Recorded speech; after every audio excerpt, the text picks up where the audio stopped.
Okay, everyone, thank you for coming to the meeting. I apologize for the technical difficulties. I'm not quite sure what's going on with that. So might hurt our stream a little bit, but I think we can mostly get through this in the room at least. So one thing I wanted to mention that's not directly on the agenda is getting a new committee chair from JTRP. So I have been trying to get in touch with them for a while, and I finally succeeded this week. I talked to Darcy Bullock over at Purdue, and so he is in the process of looking for someone to be able to start coming to our committee and serve as Dr. Fricker's replacement as the chair of this committee. So hopefully we can find someone that can fill that role starting next month. But for now, you're still stuck with me, so sorry about that. And then the first item on the official agenda would be the approval of meeting minutes from the May 18th meeting. Move. Second. Okay, we have a motion and a second. Any need for discussion? All right, well, hearing no comments, we'll go ahead and take a vote. All in favor of approving the minutes, say aye. Aye. Aye. All opposed, same sign. All right, the motion carries. So with that, we'll move on to our next item, which is access permits. So INDOT, you guys have anything for us today? We have two applications for permit that are still ongoing. The first one is with the Klondike Middle School. The plans have been reviewed, final, no additional comments. The plans are in good shape. The traffic impact study, the latest from that has been reviewed and it's in good shape, but there are some questions that revolve around the signal warrant that I think we're wanting to coordinate to make sure that the next step moving forward is the right one from a safety standpoint. So I think that's really close that we can button that up and move forward and get that permit granted. So the second permit application that's active is with Love's Truck Stop. We are still awaiting some requested information that shows proof of ownership of the property. It's been said that that's there and they just need to send it in. We just haven't seen that yet. Once that comes in, then that permit should be granted and we can move forward. Ongoing permits that are active, there has been no change. Everything is moving forward as previously stated in other meetings. The Newman Road, which has been hanging out there with final inspection, that has been scheduled for next week so that we can finalize that and get that done and out of here. So, are there any questions for INDOT? Okay, thank you. All right, so with no questions, then we'll go ahead and move on to the next item. We have actually two TIP amendments. So I'm going to turn it over to Doug. Get this on first. All right, we're good to go. Good afternoon. As Tim alluded to, we have two amendments to present this board this afternoon. The first amendment is a request from City Bus to program fiscal year 2020 and 2021 Section 5339 funds. These are special Federal Transit Administration funds to allow systems to purchase large capital items and also address property, purchasing property, constructing facilities and whatnot. So these funds are not directly given to transit systems annually. They are an allocation that transit systems have to submit requests to. These funds will be used to replace two buses. And both of these buses, 1904 and 1905, are 2011 Gillig hybrids. And both of them will be replaced with 40-foot buses, and these will be powered by CNG instead. The total cost of the project is a little over $1.25 million, with the local share a little over $251,000. The Board of Directors will be reviewing this request at their meeting next week, but since this is for a TIP amendment for the technical board, and it is not yet to the policy board, we can do that. So staff is recommending approval of this amendment to the policy board. Are there any questions or comments?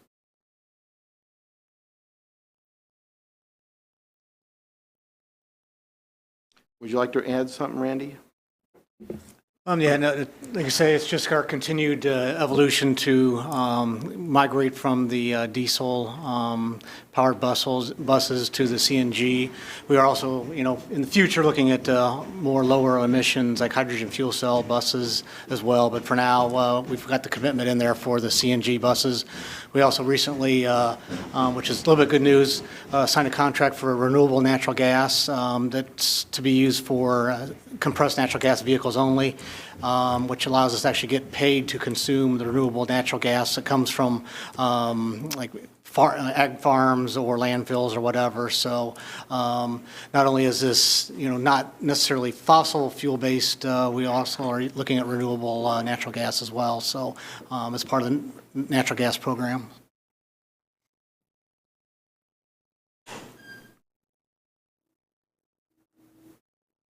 Any other questions or comments?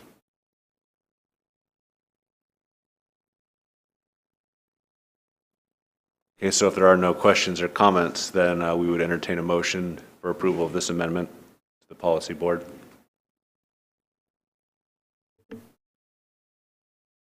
I move for this motion. Second. Okay, we have a motion and a second, and we've discussed this, so I think we're ready for a vote. So all those in favor of approving this amendment, say aye. Aye. All those opposed, same sign. All right, the motion carries. So that takes care of this amendment. So we do have another one, though. So Doug? Now, this is a wee bit more complicated than the first one. We're going to handle this in actually two parts. So if the board could have two votes on this, one for the fiscal year 2022 funding and the second for the fiscal year 2023 funding. To begin with, the fiscal year 2022 funding, in mid-April, we received NDOT's final fiscal year 2022 local sharing agreement. And good news is that we did receive even more additional federal funds instead of having to give some back. So we need to do something with these funds, allocate them to a project.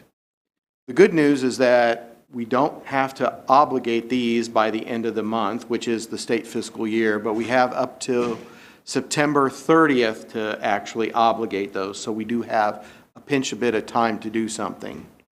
In looking at what we can do with these funds, in the staff report, we outlaid 5 options.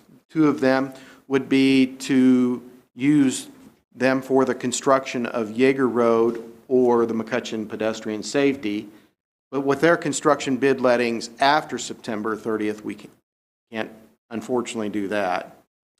Another one would be to use the funds for the South 9th Street right-of-way phase, but unfortunately, the NEPA review and the additional time that it's going to take for that option is unfortunately off the table.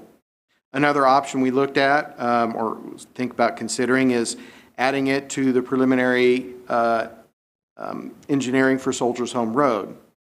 And we will be discussing that in the second part of this TIP amendment.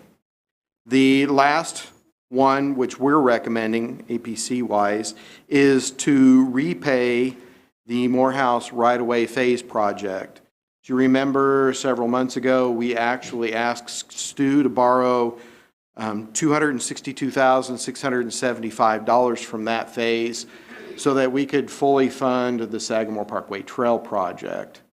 So we are asking or recommending that the full amount, which is $316,999, which is a pinch more, to pay back what we had borrowed for the trail project. Would you like the additional funds, Stu?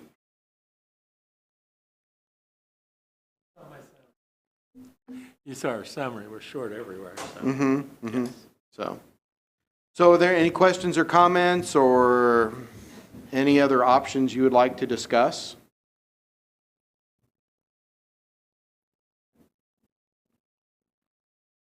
So if there's an agreement to go with option A, what we're recommending, if we could have a vote by the board?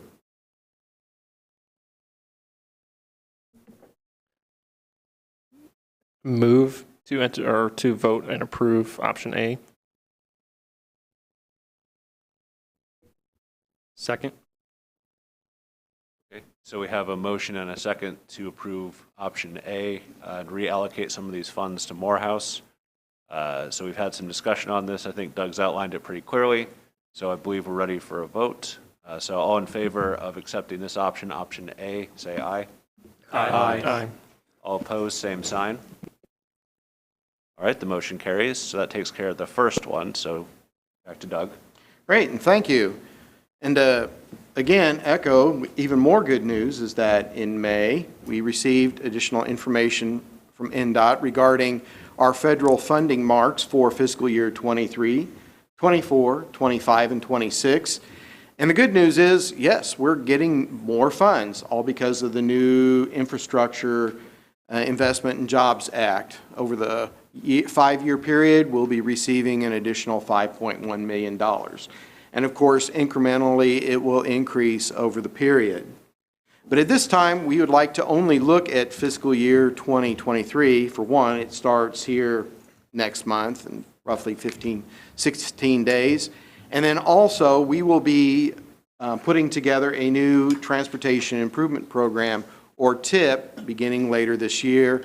And come next January or so, we will be discussing 24, 25, 26, and thereon. So at this time, we're only recommending looking at 2023. So to kind of give you a little overview what's going on, for the fiscal year in total, with the new amounts of federal funds, STBG funds, we will have $4,610,235. For safety funds, which includes both HSIP and then also Section 164 funds, $910,428. For transportation alternative, or TA funds, a substantial increase, nearly doubling, $512,504. And this new program called Carbon Reduction, $111,792. And then in the staff report, actually included the table that is showing where it is allocated. And you see here, in order to fund the 4 projects, and yes, we have McCutcheon Pedestrian Safety Construction, Yeager Road, South 9th Street, and Soldiers Home Road. We had to borrow $1.5 million, and we will from another MPO, to fully fund especially these 4 projects. So in looking at going forward, as Stu alluded to, projects do increase. And one of them, unfortunately, is Yeager Road, a substantial increase for that. The McCutcheon Pedestrian Safety, there was an increase. And for the South 9th Street project, and this is what I'm referring to, if you could go to table A, Tim. And this is one proposal that I put together. It won't go down? Oh, there we go. Very slowly. South 9th Street, as you see here, it is zeroed out. And unfortunately, because of all of the additional work that needs to be done with the NEPA review, the right-of-way phase has slipped into the fiscal year 2024. And that's still correct, Jeremy? So, As far as I know. unfortunately, that's the case. So, and we still have programmed for Soldiers Home Road, the $138,140. Should also like to point out that previous year, fiscal year 2020, two funds, we did obligate $432,743 for preliminary engineering. So one thing, before we go on, the Soldiers Home Road project, Is there a question, just an additional need for funding for that? Or are we still good to go with that number? So we're good to go with that number? Okay. Preliminary engineering came in about 30 over what was estimated. So if that's available, we'd like to request that. If it's not, then maybe we'll fall back on the city. But Okay. Would you be able to quickly calculate that number and then take out the 743?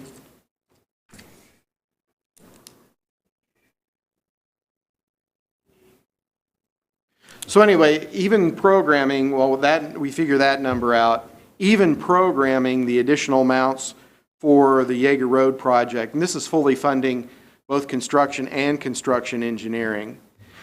Basically, we put two tables together. One proposal was just for construction, and the other was for construction engineering and construction.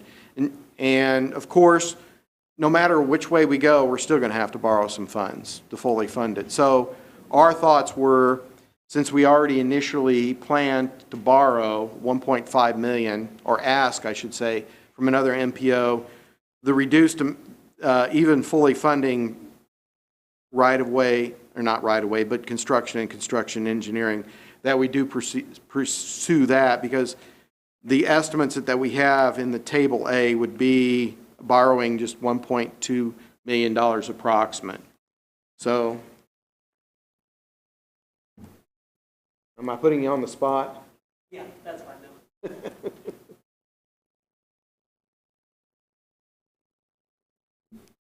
For clarity, Doug, Yes. if we followed Table A, do we still need to borrow from another MPO? If we go with Table A or Table B, we will have to borrow either way. So yes. The only way to do it would be to just pull back the 1.2 million out of Yeager Road construction. So then the county would have to come up with those additional federal fund, or additional funds. So just a quick note on MPO's trading funds. What we've seen, especially last fiscal year, with all these increases in prices, is that there were a lot of MPOs looking to do trades. So although the price increases are certainly not ideal and they're definitely hurting us, one small silver lining is that at least there seem to be potential trade partners available. So that helps us out a little bit, at least in terms of getting projects in the ground.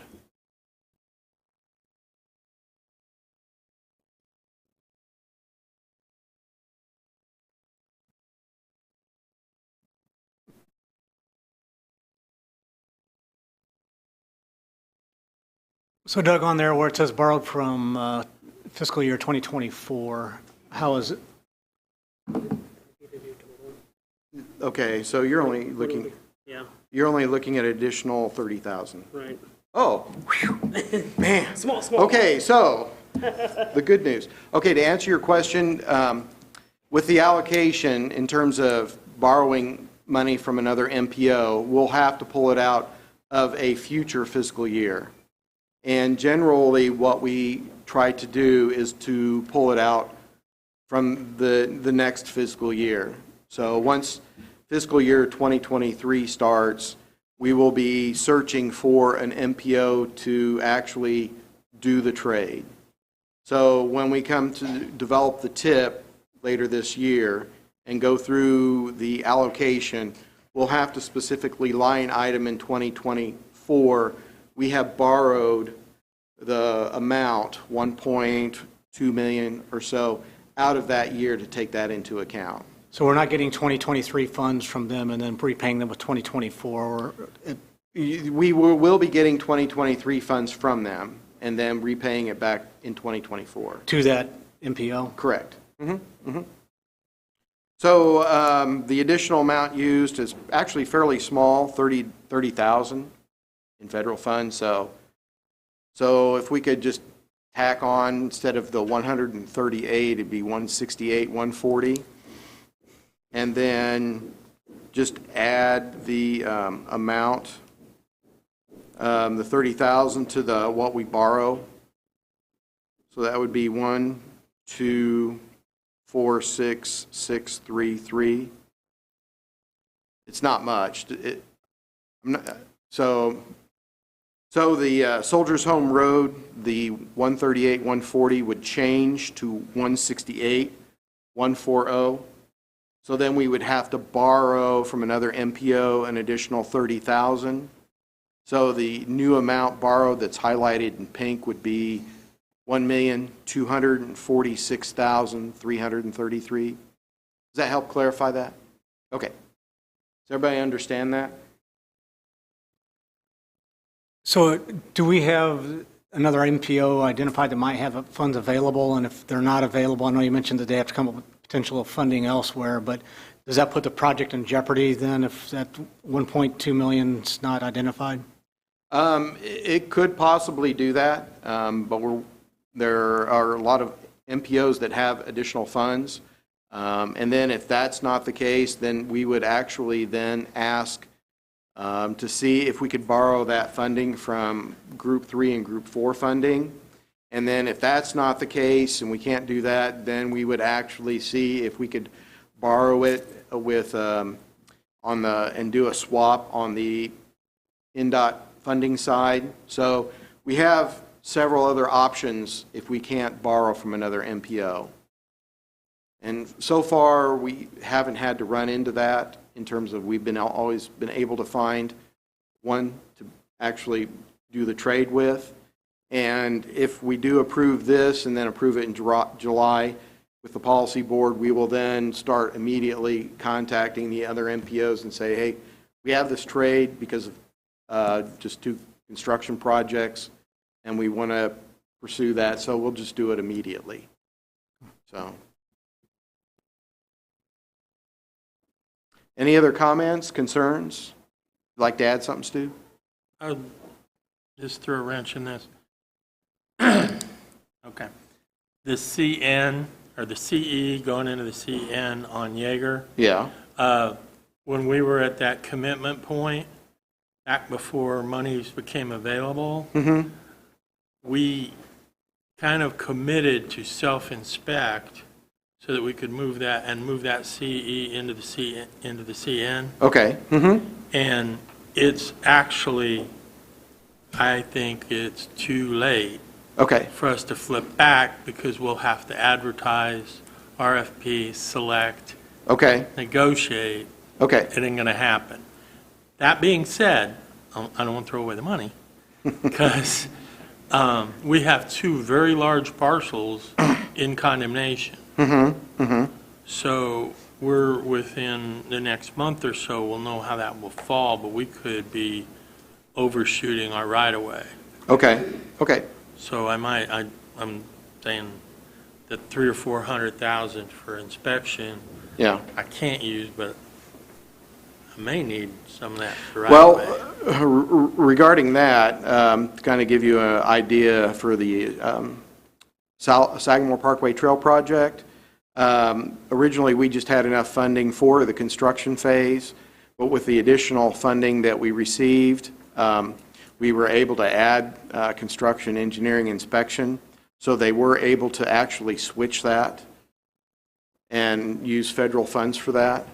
But in terms of how you advertise that I know in NDOT's side, they were able to make that change. But we have to, if we're going to use it for CN, we got an RFL coming up that there's not enough time to do a selection for CE. Okay. I'm not sure how that would, Okay. I mean, yeah, if a year ago, Okay. we sure would have grabbed it, but I think we're past, I'll double check the calendars, Mike, but don't you think we're past that? Okay. Okay.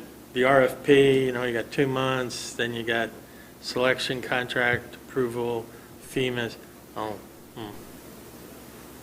But Okay. we're running, in condemnation, things do not never go the way you want. So the construction for Jaeger might be broken up into construction and right-of-way? Okay. So would you like to then, at this time, not give me an amount that you would like to split the two, but say that after the meeting, you'll give me those numbers, and then of the 5.251704, you will tell me which goes to which? Because the majority, the lion's share is going to construction. Right, yes. Okay. Yes. It's that little CN, those, Okay. it's hundreds, not millions, Okay. hundreds of thousands. Okay. Millions. So does everybody understand what Stu and I were discussing? Is that at this time that going through the process of hiring a firm to do the construction engineering, that it's too late? So at this point, we can only afford or use the funds for construction, but the additional funding is probably needed for right-of-way because of 2 parcels, and that Stu will then give me the 2 numbers to tell me what's for construction, what's for right-of-way, but yet both of them will still be in the construction. So basically, we're modifying Table A to include one that changed, the 30,000 additional funds for Soldiers Home Road, and then after the meeting, Stu will then give me the 2 numbers for Yeager, one for right-of-way, one for construction. But they will both add to $5,251,704. So basically, the proposal, that is the proposal allocating our fiscal year 2023 funds. There's still any questions or like me to go over in detail? Clear as mud. So we're asking for your recommendation to recommend approving Table A with the 2 modifications. That make sense? Looking at all the cops. I'm just looking. Sounds great. Okay, here. Is that better? I move to accept what the proposals you're making here. Okay. Second.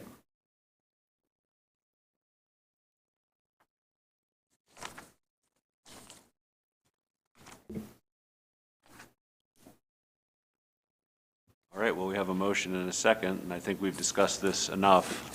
So we'll go ahead and take a vote. All those in favor of accepting option A as modified, say aye. Aye. Aye. All right, and all those opposed, same sign.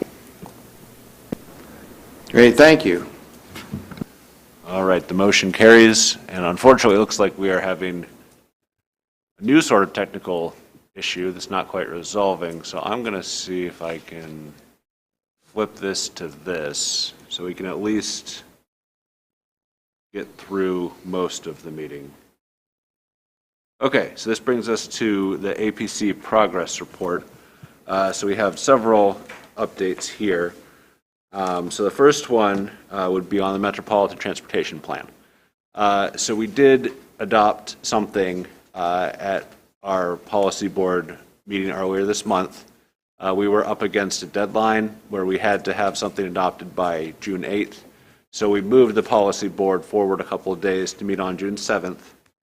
And they did adopt the version of the plan that we put out for public comment. However, in talking to INDOT and Federal Highway, there are some things where we are going to look to be doing an amendment to make some changes in how that's displayed. We got some comments specifically from INDOT that we weren't really able to get INDOT, Federal Highway, and us all on the same page at the same time in order to meet our timeline for all of that. So we do still want to work through that and do an amendment. So it's not really quite finished just exactly yet, but we will be moving towards that. So once we can kind of get some coordination effort together and get everyone on the same page, we will be bringing an amendment, and we'll have that out for public comment as well. So a little bit of an unusual situation, so I wanted to kind of let you guys know that mostly done, but not quite all the way to the finish line.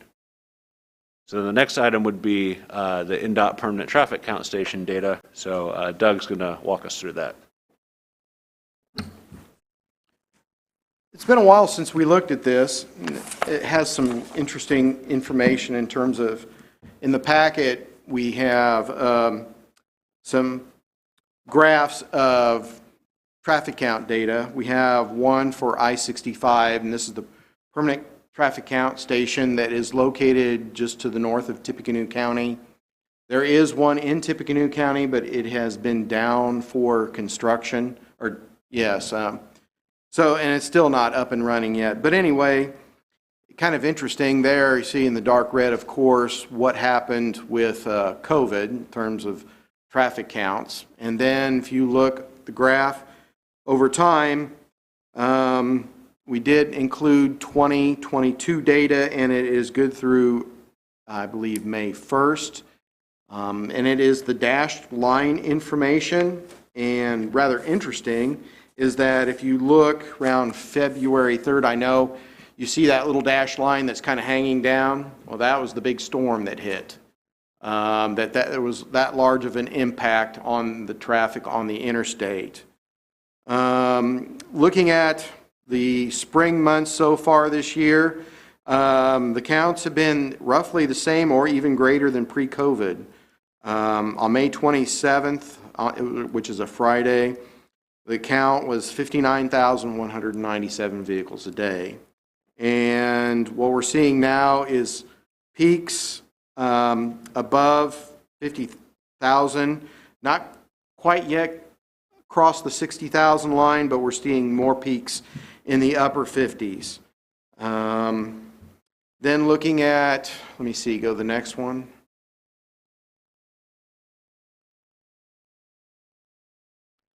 This is interesting information in terms of I-65.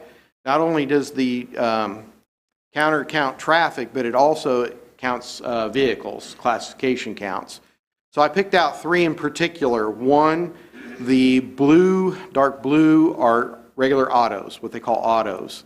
The orange are pickup trucks, and then the green are 18-wheelers. And if you look at the orange line, yeah, there's not as many, but it's fairly consistent throughout the time period. Number of pickup trucks remain the same. But if you look at the dark blue lines, the number of autos that are traveling, it's all over the board. You can see the huge spike there around Thanksgiving and then around Christmas. And then even if you look at this year, yes, some of the data is missing, but the number of cars traveling have just really increased. And what I'd like to point out is the green line, the number of 18-wheelers, is fairly consistent over the whole time period from basically May of 2021 to now. Yes, there are some fluctuations, and you do see it increasing and then decreasing, but the peak is generally on Wednesday and Thursday, and of course the valley is always Saturday and Sunday. So but what's just really interesting is that, again, over the time period, the number of trucks have remained consistent. So something really just kind of interesting. And eventually we are going to go back into the future. We can only go back so far to the February, because from February back until, what is it? Back in 2018, the whole data is just missing. So it didn't even collect didn't collect the classification counts, just the total count. So, but we're going to continue doing this. And also, Tippecanoe County has two other permanent count stations. One on Sagamore Parkway west, it's just west of Paramount, and the other one is on US 231 south of 800. And of course, here is up on the screen is 231. And if you see the dashed lines, which are really hard to see, is that, again, you can see the effect of the storm earlier this year. But in looking at it, You know, in the winter months, the number of vehicles on 231 was down, even compared to pre-COVID. But yet here in the past few months, April and May, the numbers have been actually going up and are now basically equivalent to pre-COVID numbers. And then for Sagamore Parkway, which is west of 52, basically the same thing. You can see the numbers, or the dashed line, again, the number dropped when we had the snowstorm. And then again, still, those numbers are continuing to show an increase. So just kind of wanted to give you a snapshot of traffic counts at these 3 locations. It's kind of interesting to see what happens over time. Questions or comments? Kind of surprising that doesn't appear that gas prices are having as much impact on the traffic as what you think. No, Yeah. last week we saw the highest ridership on the transit side in a number of years. So we're starting to see a pick up there. Those numbers don't indicate that traffic is going down too much. Of course, some of the months the data was just missing. So, you know, the next 2 or 3 months, or 4 months, we can come back and bring an update to see if that's still the case. And you're right, I think it appears that people are still driving. Questions or comments? Okay, so our next item is also something that Doug will be presenting. Unfortunately, with the tech issues, we were going to show some of the highlights from this, but that's one of the things we lost. So I don't have a visual, so unfortunately, we're just going to have to get the audio-only version. So my apologies for that. If you remember back in 2019, early 2020, we did a sidewalk condition report survey for the town of Battle Ground. So last year, we did something very similar to the town of Dayton, and I assume probably sometime in the future, we will do it for the town of Clarks Hill. But anyway, last year, we went through and walked all of the sidewalks in the town of Dayton and did a condition report. And then in addition to that, we actually did an ADA assessment, something which we didn't do in Battle Ground. It's been 10 years since an assessment was done, so we thought it would be perfect time to actually do the additional work. In terms of looking at the conditions, overall, the number of sidewalks in good condition, 45.7%, and then in very good percent, it was still pretty good. And then, unfortunately, there were some very poor and failed sidewalks. And it's very interesting in that we do have a colored map in the report, and I was going to show you that you can see in one area of the town where those sidewalks either have failed, are poor, or very poor. It's very concentrated. And then, like we did in Battle Ground, we also looked at 9 different factors or types for each section for spot issues, whether there was grass, whether there was trees, whether there was missing sections. And we reported that for each section of the sidewalk. And then regarding the ADA assessment, we did a number of maps, and we looked, 1, sidewalk width, 4 feet or greater, because the ADA minimum is 4 feet. We looked at cross slope, has to be less than 2%. We have a specific map on that. For running slope, less than 5%, we have an individual map on that. We also looked at horizontal clearance, vertical clearance, and vertical height clearance, and have maps on that. And then what we did was that in the previous ADA assessment, it was a 7-factor analysis. We actually included more, and it is now an 11-factor analysis. So scoring was, if it meets the ADA requirements, you get a 0. If it doesn't, you get a 1.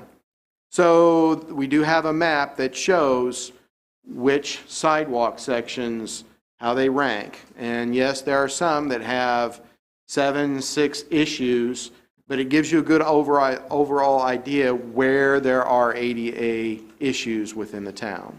So the next thing we plan to do, or the next project, is actually looking at the ramps and the ADA assessment of that, and we actually are going to be starting that next week.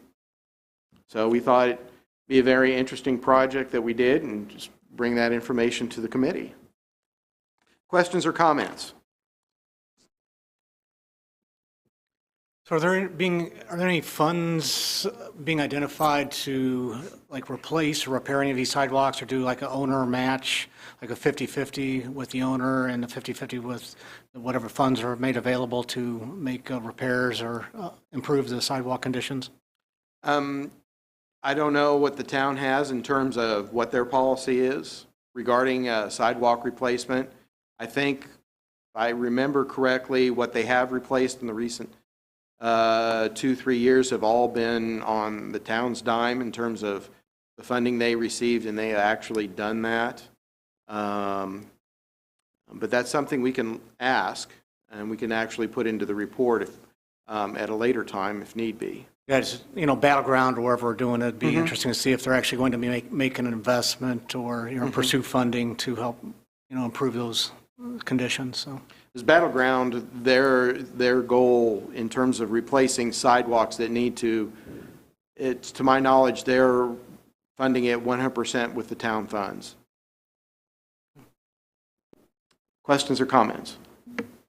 Are these only sidewalks that are in front of residential or commercial use buildings, or are these also sidewalks in like parks and common areas? They are sidewalks that are open to the public that you can walk on, generally along streets. For example, the basically sidewalk or so within the town of Battleground at the National Monument, we didn't include any of that. But any sidewalk that's open to the public, generally along a street, we actually looked at. Good, thanks.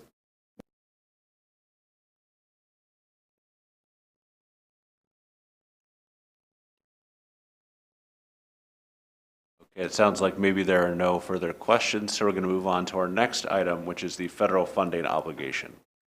Yeah, I don't have much to report here since we actually discussed this earlier in terms of obligating the balance of federal funds. With the report that NDOT provided last week on Monday, it shows that all of our funding was obligated that we have at this time, so the only thing we will need to address is the obligation of these additional funds. So I assume when the policy board approves this at their meeting in July, then Stu and I will work together and submit that FEMA's request probably in July. So at that time, we will be done. Successfully obligated all of our federal funds, as we have in the past.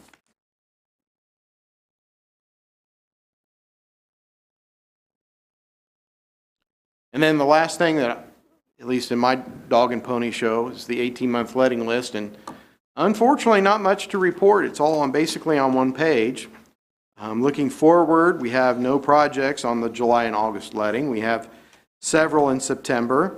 Looking down, we have 3 projects that did change, moved from September and October to November bid letting, 2 on 231, 1 on 52. As you can see, the Yeager Road and the McCutcheon pedestrian safety projects. No changes with the letting dates for those. Going down the list, Project 15 did have one move from actually 7 of 2025 to March of 2023. This is auxiliary lanes, turn lanes on 52.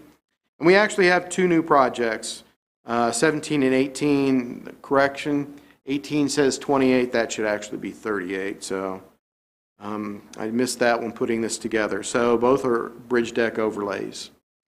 So in a nutshell, not really much to report. Questions or comments? Okay, thank you. All right, so that is the last item that we have on the formal agenda. So now we'll open it up. If there's any other business that anyone on the committee would like to bring up that we haven't addressed today. All right, I'll take that as a no. So with that, we will open the floor for citizen comments. So if any of the citizens out in the audience would like to comment on anything, podium's open, so please go ahead.